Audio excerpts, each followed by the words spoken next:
누군가 나에게 상처를 주고 있다면 그 관계를 떠나야 할 이유는 그것만으로도 충분합니다.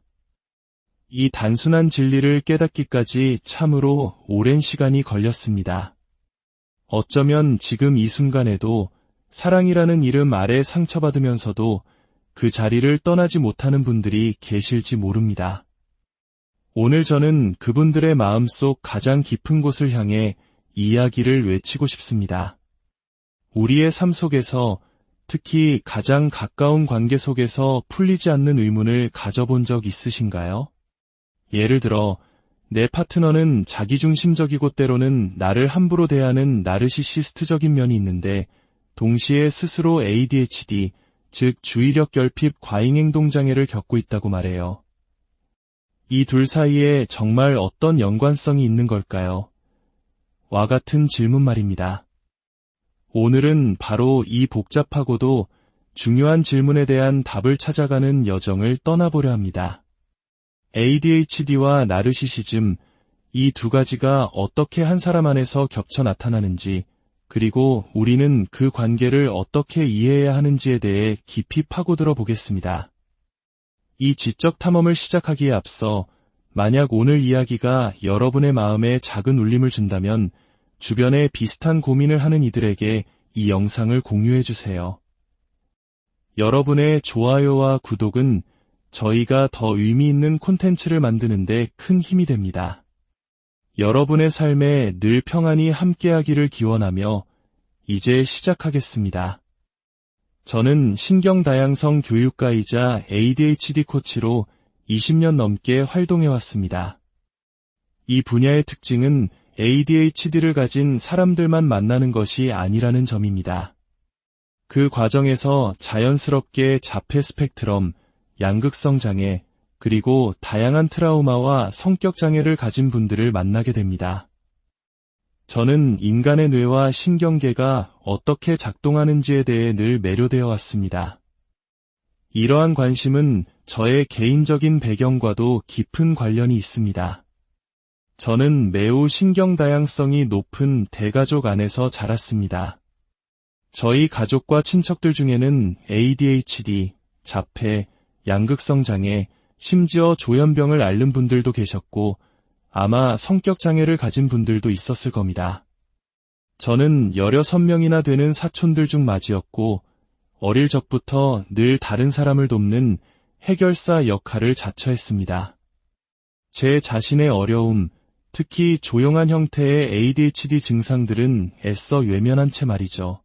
그러다 뒤늦게 깨달았습니다. 나에게도 도움이 필요했구나. 특히 저는 성격 장애에 대한 사회적 낙인 때문에 이 주제에 더 깊이 파고들게 되었습니다.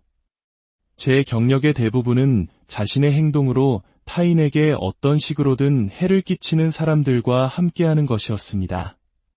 그리고 그들 중 상당수는 자폐적이거나 ADHD를 가지고 있었고 또한 성격 장애를 동반하고 있었습니다. 세상에는 학대의 피해자들을 돕는 중요한 역할을 하는 분들이 많이 계십니다. 그리고 저의 역할은 조금 다릅니다. 저는 학대의 가해자들이 더 이상 다른 사람을 학대하지 않도록 돕는 길을 걷고 있습니다. 그들의 행동 이면에 어떤 원인이 있든지 간에 말이죠.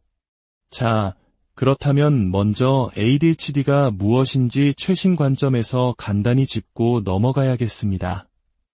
현재 신경다양성 분야는 마치 거대한 혁명의 시기를 지나고 있는 것과 같아서 누구와 이야기하느냐에 따라 사용하는 용어나 정의가 조금씩 다를 수 있습니다. 정신의학계의 진단 기준인 DSM-5에 따르면 ADHD는 크게 3가지 발현 양상으로 나뉩니다. 첫째는 주의력 결핍 우세형으로 주로 집중력 유지에 어려움을 겪고 쉽게 멍해지는 모습을 보입니다. 둘째는 과잉행동 충동성 우세형으로 불쑥말을 내뱉거나 끊임없이 몸을 움직이는 등의 특징을 보입니다. 마지막으로 이 2가지 특징이 모두 나타나는 복합형이 있습니다. 여기서 중요한 것은 이것이 고정된 유형이 아니라 발현 양상이라는 점입니다. 즉, 한 사람의 ADHD 증상은 삶의 단계나 환경, 심리 상태에 따라 변할 수 있습니다.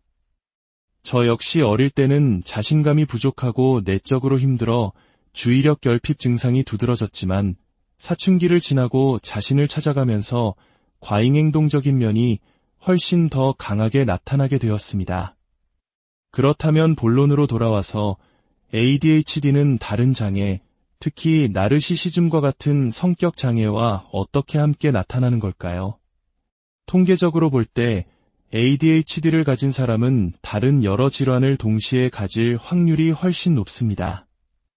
ADHD가 있으면 자폐 스펙트럼일 가능성이 높고 난독증이나 난산증, 그리고 성격 장애를 가질 가능성도 더 높습니다. 왜 그럴까요? 아직 이 분야의 연구는 초기 단계에 머물러 있습니다. 과거의 연구들은 대부분 신경 다양성을 가진 사람들을 문제로 보고 어떻게 하면 이들을 사회에 적응시키고 고칠 수 있을까? 라는 관점에서 진행되었습니다. 하지만 최근에는 ADHD를 가진 사람이 직접 ADHD를 연구하고 자폐인이 자폐를 연구하는 등 당사자 중심의 연구가 활발해지고 있습니다. 현재까지의 연구들을 종합해 볼 때 우리는 몇 가지 중요한 연결고리를 찾을 수 있습니다. 첫째, ADHD와 자폐 스펙트럼은 모두 유전적 요인이 매우 강한 것으로 알려져 있습니다. 물론 환경적 요인이 그 발현에 영향을 미치지만 근본적으로는 유전적 소인이 크게 작용합니다. 둘째, 그리고 이것이 가장 중요한 지점인데 ADHD와 자폐 스펙트럼을 가진 사람들은 선천적으로 더 민감한 신경계를 가지고 있는 경우가 많습니다. 여기서 트라우마의 개념을 이해해야 합니다. 트라우마는 단순히 충격적인 사건 그 자체가 아닙니다. 트라우마는 그 경험이 우리의 몸과 뇌를 어떻게 변화시켰는가에 대한 이야기입니다. 뇌에 가해진 물리적인 변화인 셈이죠. 연구에 따르면 민감한 신경계를 가진 ADHD인과 자폐인들은 이러한 트라우마에 더 취약합니다. 작은 외부 자극에도 더 크게 반응하고 정서적 상처를 더 깊이 받을 수 있습니다. 그리고 제가 아는 한 모든 성격장애는 바로 이 트라우마에서 태어납니다. 어린 시절의 학대, 방임, 혹은 지속적인 정서적 불안이 한 개인의 인격을 형성하는 과정에 깊은 상처를 남기고 그것이 방어기제로 작용하여 성격장애로 발현되는 것입니다. 따라서 이렇게 정리해 볼 수 있습니다. 선천적으로 민감한 신경계를 가진 사람이 성장 과정에서 트라우마를 겪을 확률이 더 높고 그 결과 성격장애, 예를 들어 경계선 성격장애, 자기애성 성격장애로 이어질 가능성도 함께 높아진다는 논리적 추론이 가능해집니다.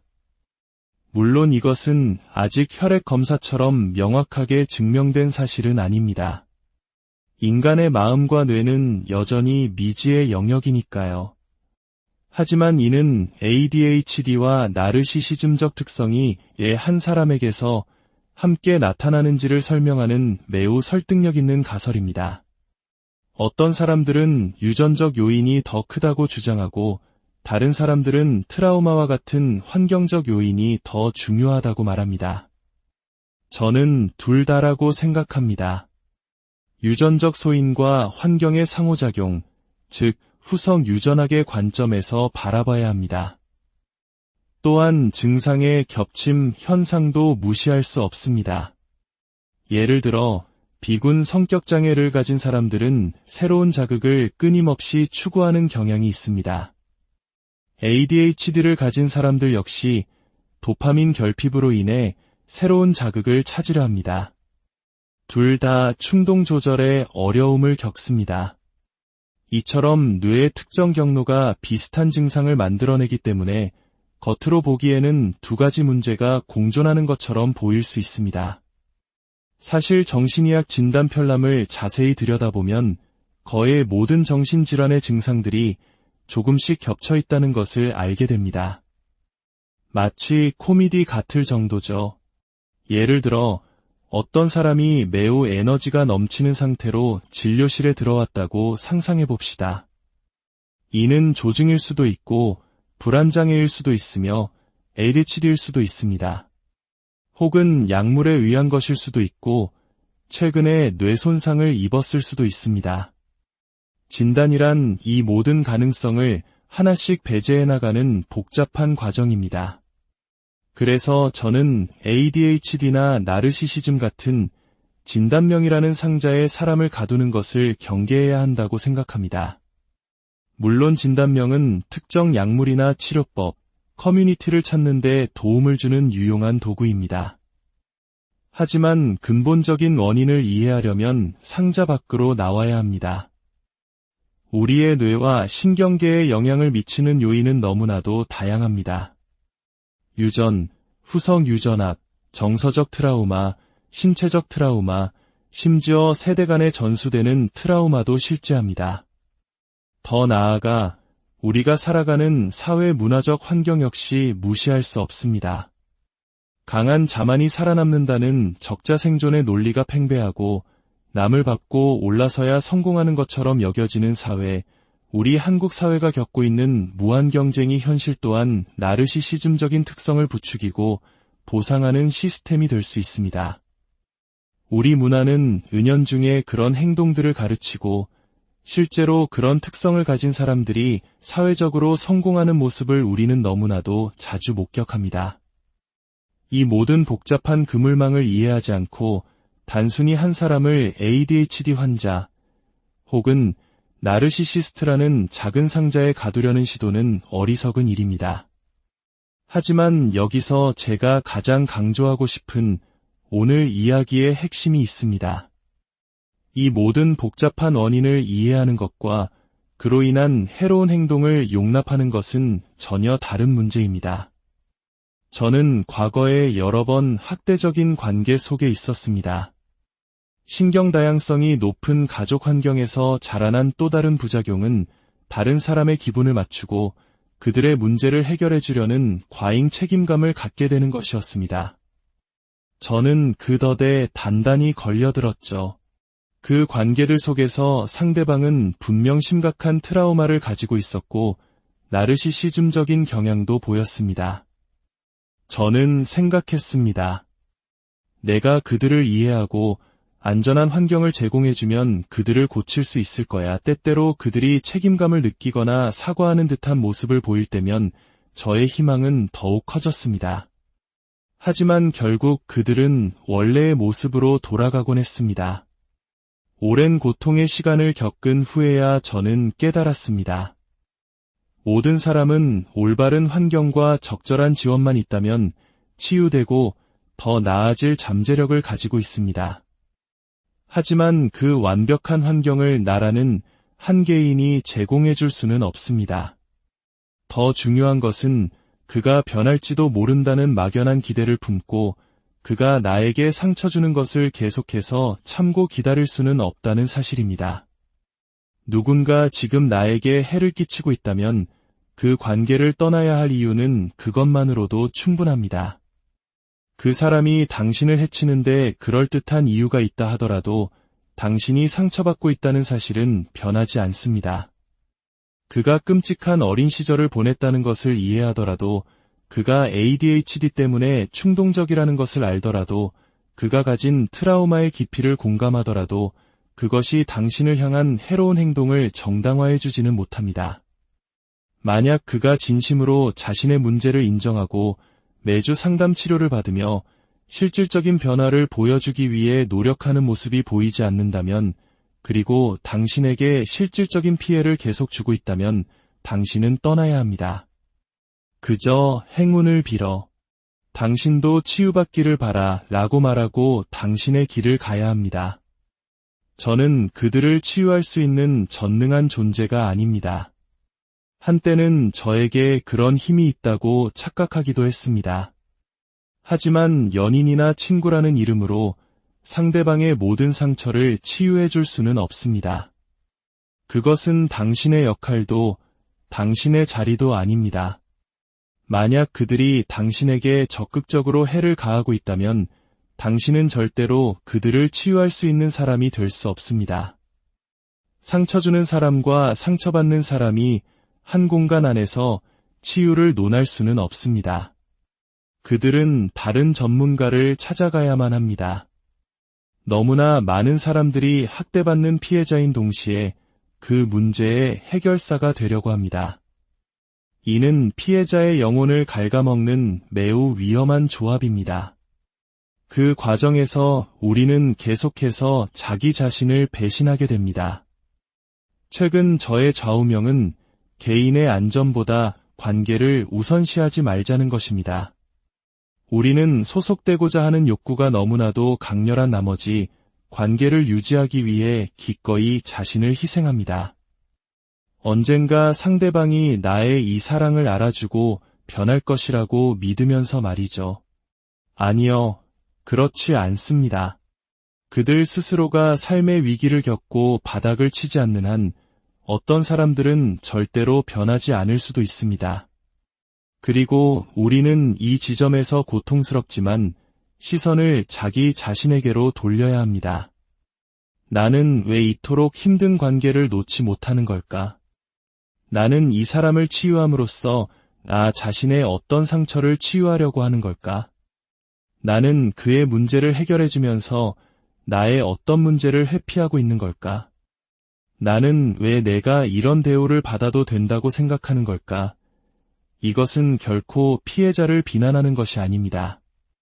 오히려 자기 자신을 구원하는 길입니다. 저의 경우 그 원인이 어린 시절의 트라우마와 명확하게 연결되어 있다는 것을 깨달았을 때 비로소 그를 구원하려는 헛된 시도를 멈출 수 있었습니다. 저는 마법사가 아니니까요. 물론 경제적인 문제나 신체적 안전의 위협 때문에 어쩔 수 없이 관계에 갇혀 있는 경우도 있습니다. 그것은 다른 차원의 이야기입니다. 하지만 벗어날 수 있음에도 불구하고 머물러 있다면 우리는 반드시 자기 자신을 들여다봐야 합니다. 오늘의 이야기는 복잡한 심리학적 개념들로 가득했지만 결론은 명확합니다. ADHD와 나르시시즘, 그리고 트라우마의 연관성은 복잡하지만 만약 당신이 그 관계 속에서 고통받고 있다면 당신이 해야 할 일은 단 하나입니다. 당신 자신의 안전과 안녕을 최우선으로 생각하는 것. 진정한 사랑과 건강한 관계는 나 자신을 온전히 지키고 존중하는 것에서부터 시작됩니다.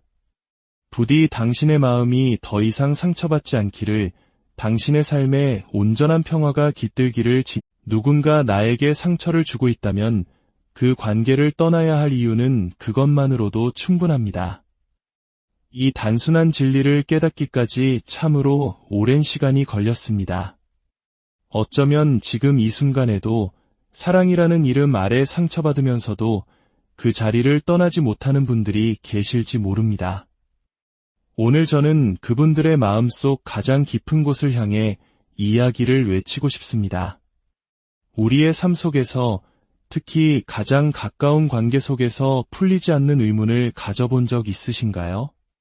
예를 들어, 내 파트너는 자기중심적이고 때로는 나를 함부로 대하는 나르시시스트적인 면이 있는데, 동시에 스스로 ADHD, 즉 주의력 결핍 과잉행동장애를 겪고 있다고 말해요. 이 둘 사이에 정말 어떤 연관성이 있는 걸까요? 와 같은 질문 말입니다.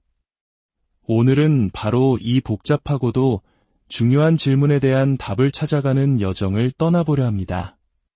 ADHD와 나르시시즘, 이 두 가지가 어떻게 한 사람 안에서 겹쳐 나타나는지, 그리고 우리는 그 관계를 어떻게 이해해야 하는지에 대해 깊이 파고들어 보겠습니다. 이 지적 탐험을 시작하기에 앞서 만약 오늘 이야기가 여러분의 마음에 작은 울림을 준다면 주변에 비슷한 고민을 하는 이들에게 이 영상을 공유해 주세요. 여러분의 좋아요와 구독은 저희가 더 의미 있는 콘텐츠를 만드는 데 큰 힘이 됩니다. 여러분의 삶에 늘 평안이 함께하기를 기원하며 이제 시작하겠습니다. 저는 신경다양성 교육가이자 ADHD 코치로 20년 넘게 활동해왔습니다. 이 분야의 특징은 ADHD를 가진 사람들만 만나는 것이 아니라는 점입니다.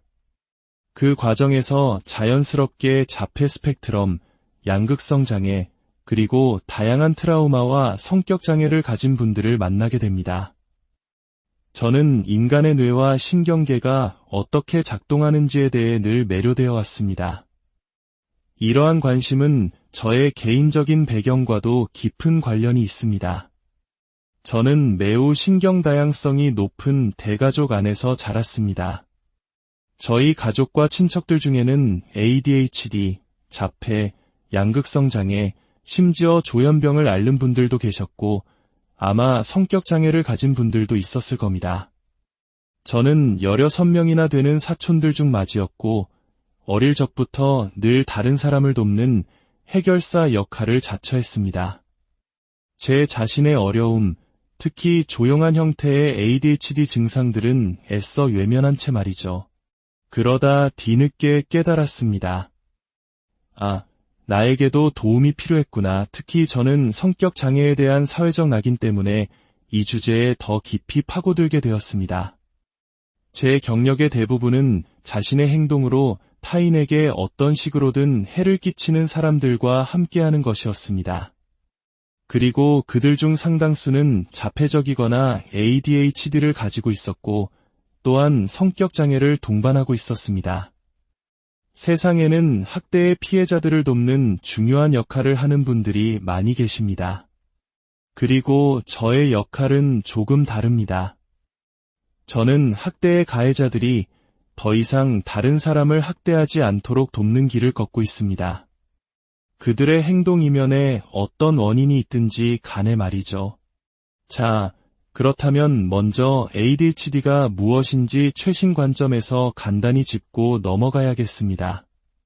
현재 신경다양성 분야는 마치 거대한 혁명의 시기를 지나고 있는 것과 같아서 누구와 이야기하느냐에 따라 사용하는 용어나 정의가 조금씩 다를 수 있습니다. 정신의학계의 진단 기준인 DSM-5에 따르면 ADHD는 크게 세 가지 발현 양상으로 나뉩니다. 첫째는 주의력 결핍 우세형으로 주로 집중력 유지에 어려움을 겪고 쉽게 멍해지는 모습을 보입니다. 둘째는 과잉행동 충동성 우세형으로 불쑥말을 내뱉거나 끊임없이 몸을 움직이는 등의 특징을 보입니다. 마지막으로 이 두 가지 특징이 모두 나타나는 복합형이 있습니다.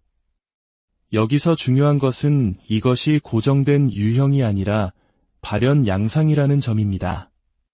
즉, 한 사람의 ADHD 증상은 삶의 단계나 환경, 심리 상태에 따라 변할 수 있습니다. 저 역시 어릴 때는 자신감이 부족하고 내적으로 힘들어 주의력 결핍 증상이 두드러졌지만 사춘기를 지나고 자신을 찾아가면서 과잉행동적인 면이 훨씬 더 강하게 나타나게 되었습니다. 그렇다면 본론으로 돌아와서 ADHD는 다른 장애, 특히 나르시시즘과 같은 성격 장애와 어떻게 함께 나타나는 걸까요? 통계적으로 볼 때 ADHD를 가진 사람은 다른 여러 질환을 동시에 가질 확률이 훨씬 높습니다. ADHD가 있으면 자폐 스펙트럼일 가능성이 높고 난독증이나 난산증, 그리고 성격 장애를 가질 가능성도 더 높습니다. 왜 그럴까요? 아직 이 분야의 연구는 초기 단계에 머물러 있습니다. 과거의 연구들은 대부분 신경 다양성을 가진 사람들을 문제로 보고 어떻게 하면 이들을 사회에 적응시키고 고칠 수 있을까? 라는 관점에서 진행되었습니다.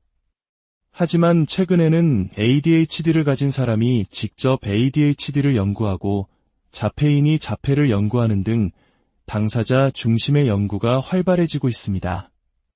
현재까지의 연구들을 종합해 볼 때 우리는 몇 가지 중요한 연결고리를 찾을 수 있습니다.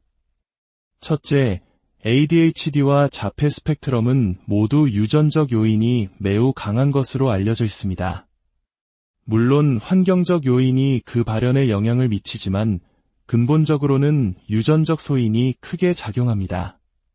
둘째, 그리고 이것이 가장 중요한 지점인데 ADHD와 자폐 스펙트럼을 가진 사람들은 선천적으로 더 민감한 신경계를 가지고 있는 경우가 많습니다. 여기서 트라우마의 개념을 이해해야 합니다. 트라우마는 단순히 충격적인 사건 그 자체가 아닙니다. 트라우마는 그 경험이 우리의 몸과 뇌를 어떻게 변화시켰는가에 대한 이야기입니다. 뇌에 가해진 물리적인 변화인 셈이죠. 연구에 따르면 민감한 신경계를 가진 ADHD인과 자폐인들은 이러한 트라우마에 더 취약합니다. 작은 외부 자극에도 더 크게 반응하고 정서적 상처를 더 깊이 받을 수 있습니다. 그리고 제가 아는 한 모든 성격장애는 바로 이 트라우마에서 태어납니다. 어린 시절의 학대, 방임, 혹은 지속적인 정서적 불안이 한 개인의 인격을 형성하는 과정에 깊은 상처를 남기고 그것이 방어기제로 작용하여 성격장애로 발현되는 것입니다. 따라서 이렇게 정리해 볼 수 있습니다. 선천적으로 민감한 신경계를 가진 사람이 성장 과정에서 트라우마를 겪을 확률이 더 높고 그 결과 성격장애, 예를 들어 경계선 성격장애나 자기애성 성격장애로 이어질 가능성도 함께 높아진다는 논리적 추론이 가능해집니다. 물론 이것은 아직 혈액 검사처럼 명확하게 증명된 사실은 아닙니다. 인간의 마음과 뇌는 여전히 미지의 영역이니까요. 하지만 이는 ADHD와 나르시시즘적 특성이 한 사람에게서 함께 나타나는지를 설명하는 매우 설득력 있는 가설입니다. 어떤 사람들은 유전적 요인이 더 크다고 주장하고 다른 사람들은 트라우마와 같은 환경적 요인이 더 중요하다고 말합니다. 저는 둘 다라고 생각합니다. 유전적 소인과 환경의 상호작용, 즉 후성 유전학의 관점에서 바라봐야 합니다. 또한 증상의 겹침 현상도 무시할 수 없습니다. 예를 들어 비군 성격장애를 가진 사람들은 새로운 자극을 끊임없이 추구하는 경향이 있습니다. ADHD를 가진 사람들 역시 도파민 결핍으로 인해 새로운 자극을 찾으려 합니다. 둘 다 충동 조절에 어려움을 겪습니다.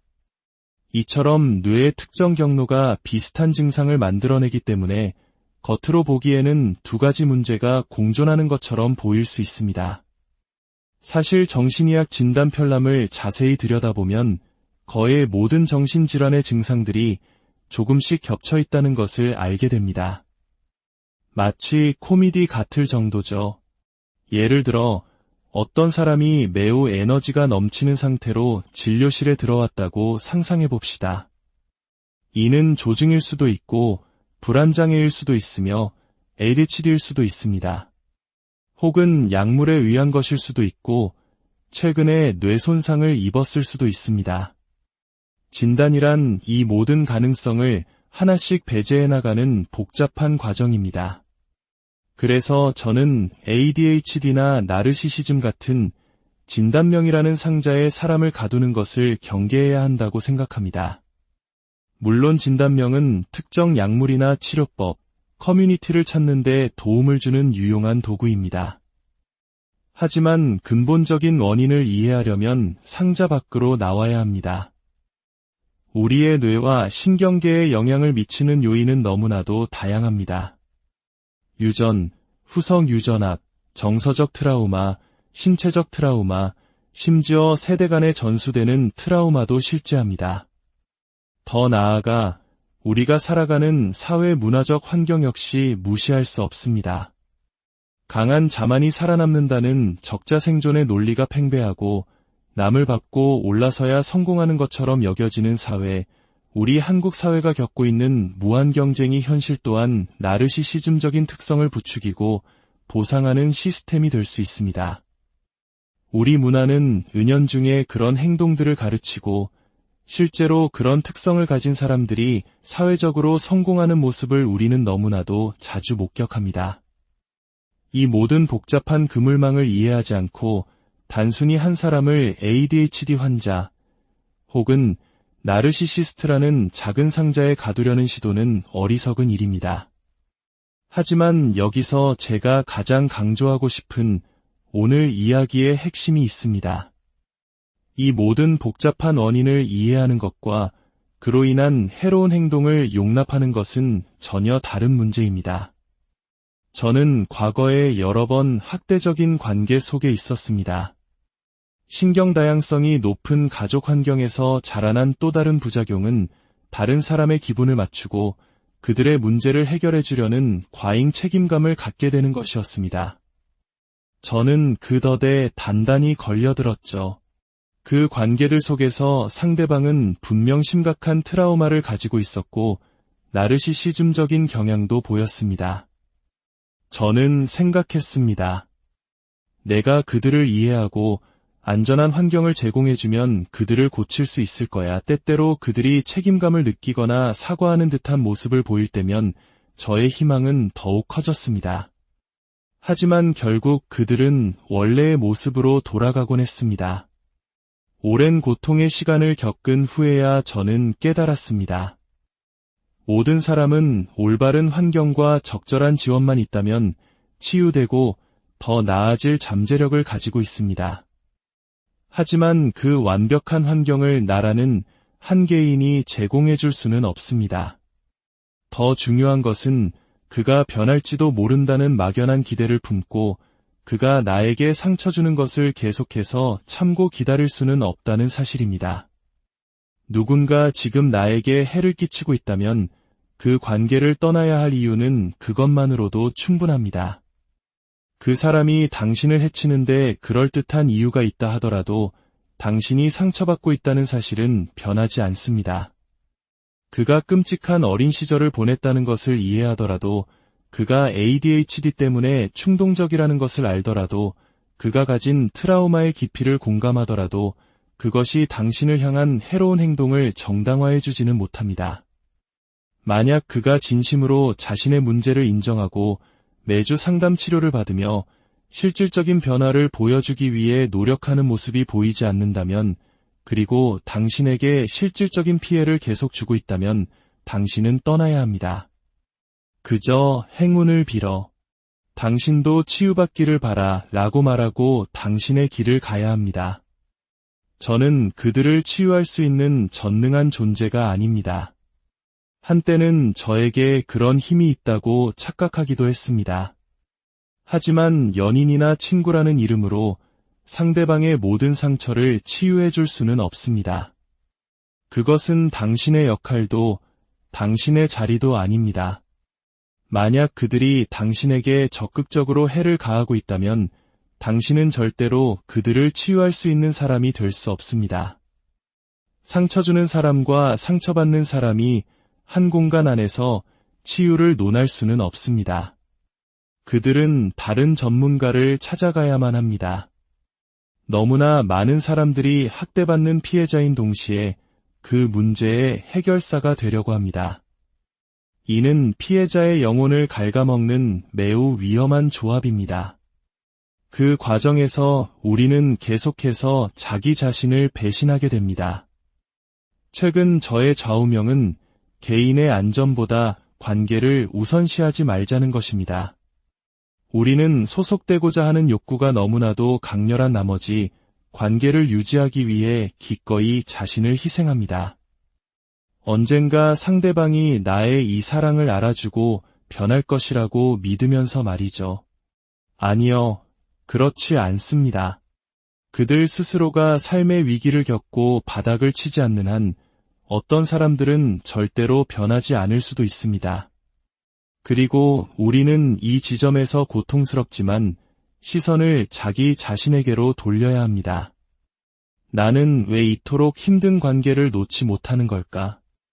나는 이 사람을 치유함으로써 나 자신의 어떤 상처를 치유하려고 하는 걸까?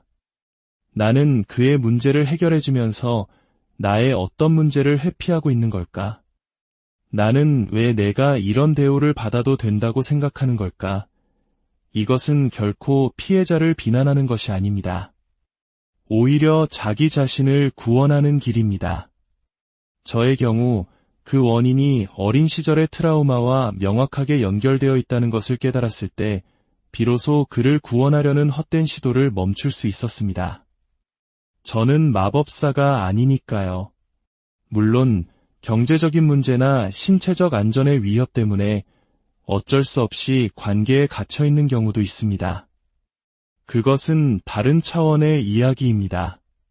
하지만 벗어날 수 있음에도 불구하고 머물러 있다면 우리는 반드시 자기 자신을 들여다봐야 합니다. 오늘의 이야기는 복잡한 심리학적 개념들로 가득했지만 결론은 명확합니다.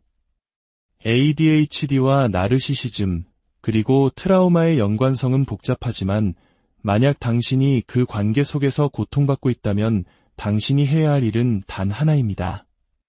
당신 자신의 안전과 안녕을 최우선으로 생각하는 것. 진정한 사랑과 건강한 관계는 나 자신을 온전히 지키고 존중하는 것에서부터 시작됩니다. 부디 당신의 마음이 더 이상 상처받지 않기를, 당신의 삶에 온전한 평화가 깃들기를.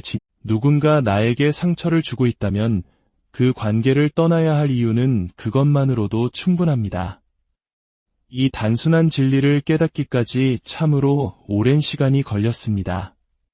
어쩌면 지금 이 순간에도 사랑이라는 이름 아래 상처받으면서도 그 자리를 떠나지 못하는 분들이 계실지 모릅니다. 오늘 저는 그분들의 마음속 가장 깊은 곳을 향해 이야기를 외치고 싶습니다. 우리의 삶 속에서, 특히 가장 가까운 관계 속에서 풀리지 않는 의문을 가져본 적 있으신가요? 예를 들어, 내 파트너는 자기중심적이고 때로는 나를 함부로 대하는 나르시시스트적인 면이 있는데, 동시에 스스로 ADHD, 즉 주의력 결핍 과잉행동장애를 겪고 있다고 말해요.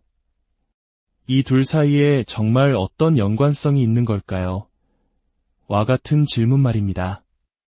오늘은 바로 이 복잡하고도 중요한 질문에 대한 답을 찾아가는 여정을 떠나보려 합니다. ADHD와 나르시시즘, 이 두 가지가 어떻게 한 사람 안에서 겹쳐 나타나는지, 그리고 우리는 그 관계를 어떻게 이해해야 하는지에 대해 깊이 파고들어 보겠습니다. 이 지적 탐험을 시작하기에 앞서 만약 오늘 이야기가 여러분의 마음에 작은 울림을 준다면 주변에 비슷한 고민을 하는 이들에게 이 영상을 공유해 주세요. 여러분의 좋아요와 구독은 저희가 더 의미 있는 콘텐츠를 만드는데 큰 힘이 됩니다. 여러분의 삶에 늘 평안이 함께하기를 기원하며 이제 시작하겠습니다. 저는 신경다양성 교육가이자 ADHD 코치로 20년 넘게 활동해왔습니다. 이 분야의 특징은 ADHD를 가진 사람들만 만나는 것이 아니라는 점입니다. 그 과정에서 자연스럽게 자폐 스펙트럼, 양극성 장애, 그리고 다양한 트라우마와 성격 장애를 가진 분들을 만나게 됩니다. 저는 인간의 뇌와 신경계가 어떻게 작동하는지에 대해 늘 매료되어 왔습니다. 이러한 관심은 저의 개인적인 배경과도 깊은 관련이 있습니다. 저는 매우 신경다양성이 높은 대가족 안에서 자랐습니다. 저희 가족과 친척들 중에는 ADHD, 자폐, 양극성 장애, 심지어 조현병을 앓는 분들도 계셨고 아마 성격 장애를 가진 분들도 있었을 겁니다. 저는 16명이나 되는 사촌들 중 맞이였고 어릴 적부터 늘 다른 사람을 돕는 해결사 역할을 자처했습니다. 제 자신의 어려움, 특히 조용한 형태의 ADHD 증상들은 애써 외면한 채 말이죠. 그러다 뒤늦게 깨달았습니다.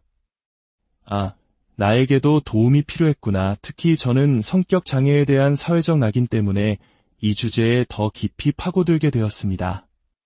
제 경력의 대부분은 자신의 행동으로 타인에게 어떤 식으로든 해를 끼치는 사람들과 함께하는 것이었습니다.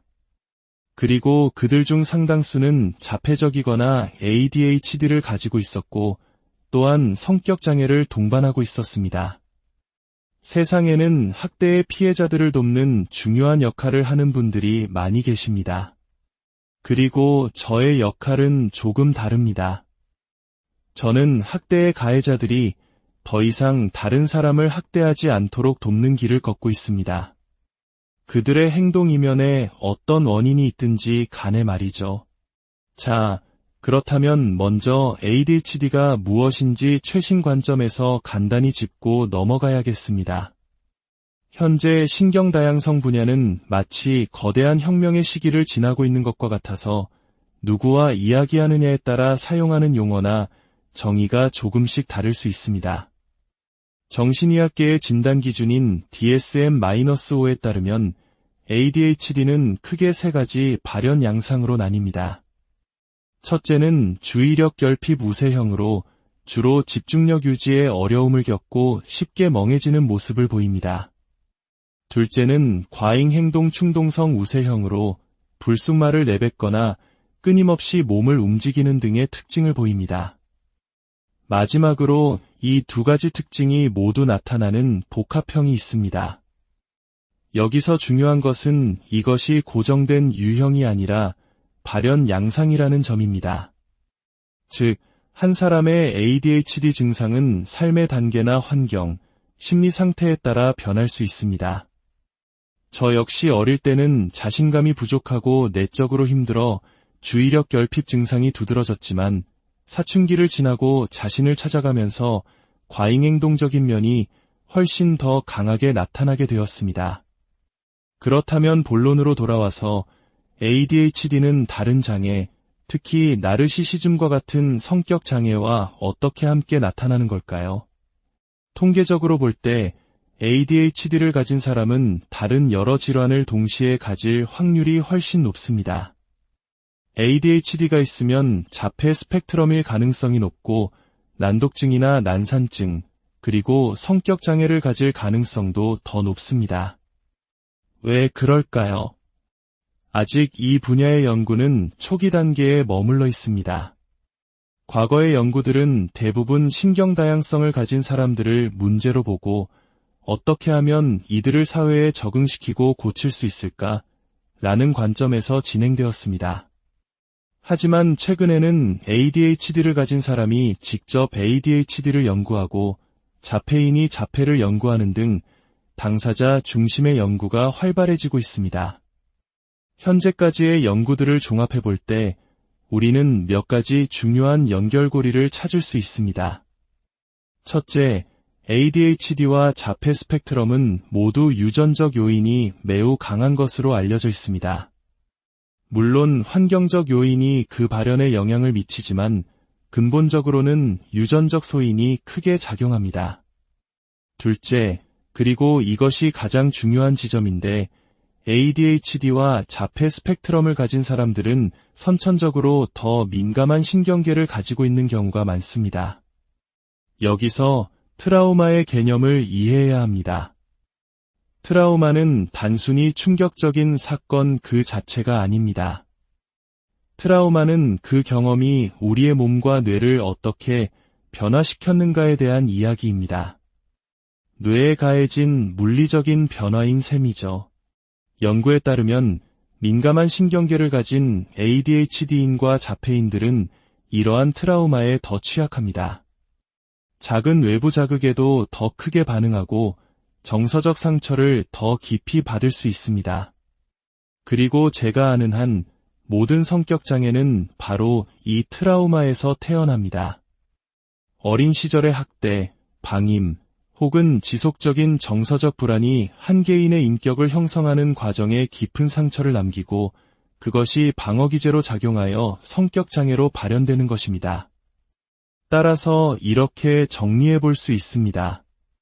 선천적으로 민감한 신경계를 가진 사람이 성장 과정에서 트라우마를 겪을 확률이 더 높고 그 결과 성격장애, 예를 들어 경계선 성격장애나 자기애성 성격장애로 이어질 가능성도 함께 높아진다는 논리적 추론이 가능해집니다. 물론 이것은 아직 혈액 검사처럼 명확하게 증명된 사실은 아닙니다. 인간의 마음과 뇌는 여전히 미지의 영역이니까요. 하지만 이는 ADHD와 나르시시즘적 특성이 한 사람에게서 함께 나타나는지를 설명하는 매우 설득력 있는 가설입니다. 어떤 사람들은 유전적 요인이 더 크다고 주장하고 다른 사람들은 트라우마와 같은 환경적 요인이 더 중요하다고 말합니다. 저는 둘 다라고 생각합니다. 유전적 소인과 환경의 상호작용, 즉 후성 유전학의 관점에서 바라봐야 합니다.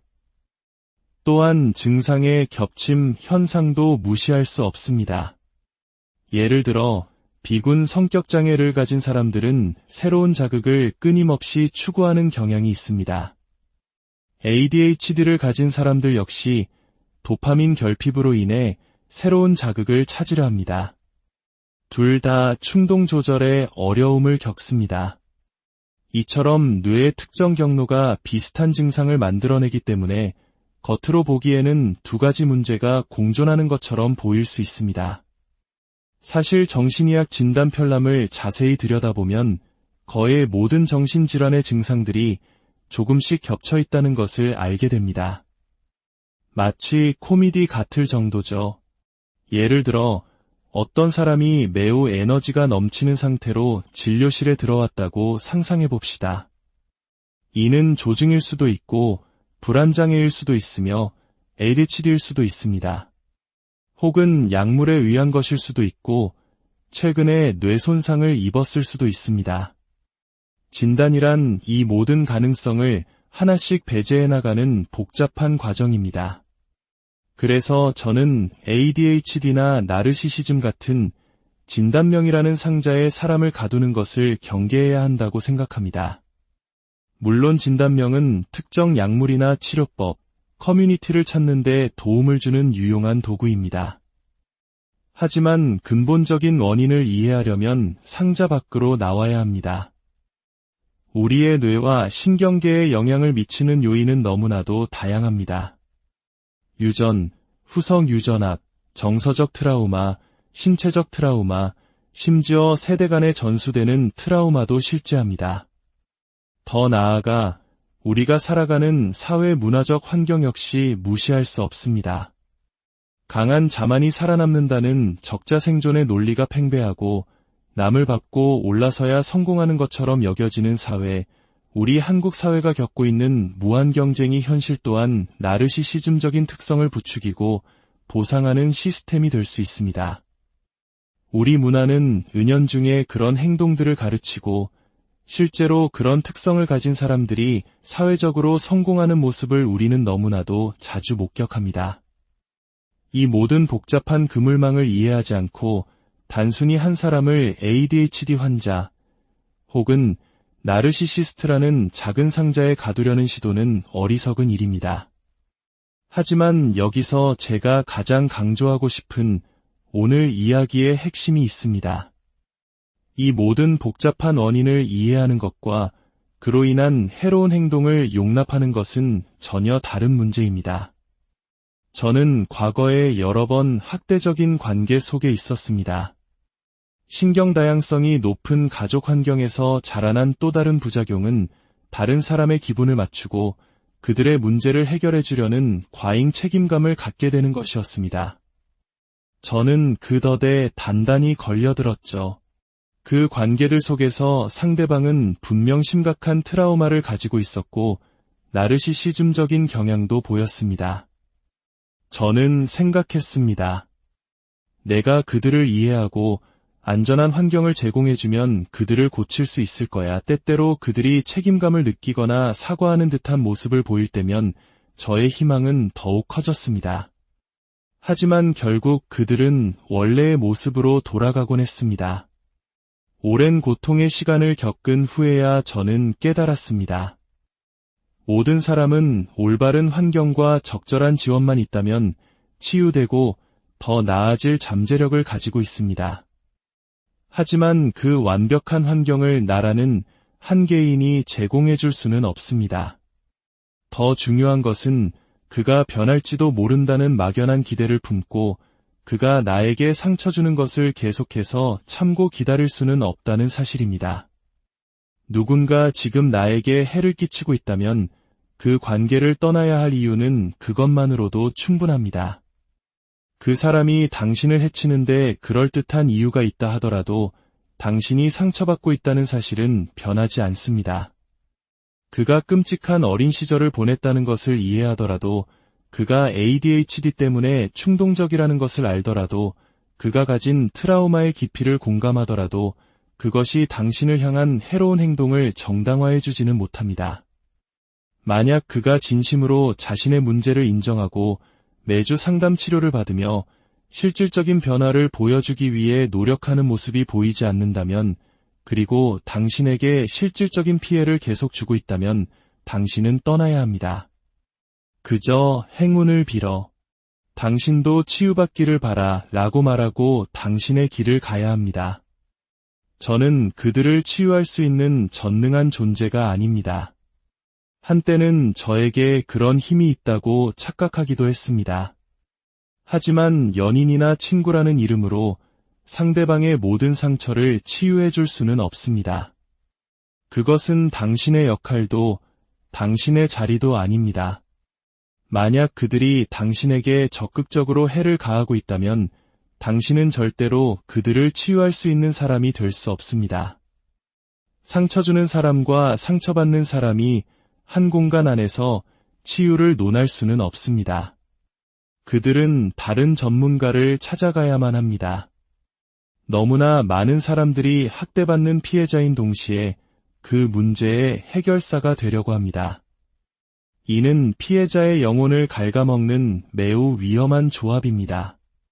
그 과정에서 우리는 계속해서 자기 자신을 배신하게 됩니다. 최근 저의 좌우명은 개인의 안전보다 관계를 우선시하지 말자는 것입니다. 우리는 소속되고자 하는 욕구가 너무나도 강렬한 나머지 관계를 유지하기 위해 기꺼이 자신을 희생합니다. 언젠가 상대방이 나의 이 사랑을 알아주고 변할 것이라고 믿으면서 말이죠. 아니요, 그렇지 않습니다. 그들 스스로가 삶의 위기를 겪고 바닥을 치지 않는 한 어떤 사람들은 절대로 변하지 않을 수도 있습니다. 그리고 우리는 이 지점에서 고통스럽지만 시선을 자기 자신에게로 돌려야 합니다. 나는 왜 이토록 힘든 관계를 놓지 못하는 걸까? 나는 이 사람을 치유함으로써 나 자신의 어떤 상처를 치유하려고 하는 걸까? 나는 그의 문제를 해결해주면서 나의 어떤 문제를 회피하고 있는 걸까? 나는 왜 내가 이런 대우를 받아도 된다고 생각하는 걸까? 이것은 결코 피해자를 비난하는 것이 아닙니다. 오히려 자기 자신을 구원하는 길입니다. 저의 경우 그 원인이 어린 시절의 트라우마와 명확하게 연결되어 있다는 것을 깨달았을 때 비로소 그를 구원하려는 헛된 시도를 멈출 수 있었습니다. 저는 마법사가 아니니까요. 물론 경제적인 문제나 신체적 안전의 위협 때문에 어쩔 수 없이 관계에 갇혀 있는 경우도 있습니다. 그것은 다른 차원의 이야기입니다. 하지만 벗어날 수 있음에도 불구하고 머물러 있다면 우리는 반드시 자기 자신을 들여다봐야 합니다. 오늘의 이야기는 복잡한 심리학적 개념들로 가득했지만 결론은 명확합니다. ADHD와 나르시시즘, 그리고 트라우마의 연관성은 복잡하지만 만약 당신이 그 관계 속에서 고통받고 있다면 당신이 해야 할 일은 단 하나입니다. 당신 자신의 안전과 안녕을 최우선으로 생각하는 것. 진정한 사랑과 건강한 관계는 나 자신을 온전히 지키고 존중하는 것에서부터 시작됩니다. 부디 당신의 마음이 더 이상 상처받지 않기를, 당신의 삶에 온전한 평화가 깃들기를. 누군가 나에게 상처를 주고 있다면 그 관계를 떠나야 할 이유는 그것만으로도 충분합니다. 이 단순한 진리를 깨닫기까지 참으로 오랜 시간이 걸렸습니다. 어쩌면 지금 이 순간에도 사랑이라는 이름 아래 상처받으면서도 그 자리를 떠나지 못하는 분들이 계실지 모릅니다. 오늘 저는 그분들의 마음속 가장 깊은 곳을 향해 이야기를 외치고 싶습니다. 우리의 삶 속에서, 특히 가장 가까운 관계 속에서 풀리지 않는 의문을 가져본 적 있으신가요? 예를 들어, 내 파트너는 자기중심적이고 때로는 나를 함부로 대하는 나르시시스트적인 면이 있는데, 동시에 스스로 ADHD, 즉 주의력 결핍 과잉행동장애를 겪고 있다고 말해요. 이 둘 사이에 정말 어떤 연관성이 있는 걸까요? 와 같은 질문 말입니다. 오늘은 바로 이 복잡하고도 중요한 질문에 대한 답을 찾아가는 여정을 떠나보려 합니다. ADHD와 나르시시즘, 이 두 가지가 어떻게 한 사람 안에서 겹쳐 나타나는지, 그리고 우리는 그 관계를 어떻게 이해해야 하는지에 대해 깊이 파고들어 보겠습니다. 이 지적 탐험을 시작하기에 앞서 만약 오늘 이야기가 여러분의 마음에 작은 울림을 준다면 주변에 비슷한 고민을 하는 이들에게 이 영상을 공유해 주세요. 여러분의 좋아요와 구독은 저희가 더 의미 있는 콘텐츠를 만드는데 큰 힘이 됩니다. 여러분의 삶에 늘 평안이 함께하기를 기원하며 이제 시작하겠습니다. 저는 신경다양성 교육가이자 ADHD 코치로 20년 넘게 활동해왔습니다. 이 분야의 특징은 ADHD를 가진 사람들만 만나는 것이 아니라는 점입니다. 그 과정에서 자연스럽게 자폐 스펙트럼, 양극성 장애, 그리고 다양한 트라우마와 성격 장애를 가진 분들을 만나게 됩니다. 저는 인간의 뇌와 신경계가 어떻게 작동하는지에 대해 늘 매료되어 왔습니다. 이러한 관심은 저의 개인적인 배경과도 깊은 관련이 있습니다. 저는 매우 신경다양성이 높은 대가족 안에서 자랐습니다. 저희 가족과 친척들 중에는 ADHD, 자폐, 양극성 장애, 심지어 조현병을 앓는 분들도 계셨고 아마 성격 장애를 가진 분들도 있었을 겁니다. 저는 16명이나 되는 사촌들 중 맞이였고 어릴 적부터 늘 다른 사람을 돕는 해결사 역할을 자처했습니다. 제 자신의 어려움, 특히 조용한 형태의 ADHD 증상들은 애써 외면한 채 말이죠. 그러다 뒤늦게 깨달았습니다. 나에게도 도움이 필요했구나. 특히 저는 성격 장애에 대한 사회적 낙인 때문에 이 주제에 더 깊이 파고들게 되었습니다. 제 경력의 대부분은 자신의 행동으로 타인에게 어떤 식으로든 해를 끼치는 사람들과 함께하는 것이었습니다. 그리고 그들 중 상당수는 자폐적이거나 ADHD를 가지고 있었고 또한 성격 장애를 동반하고 있었습니다.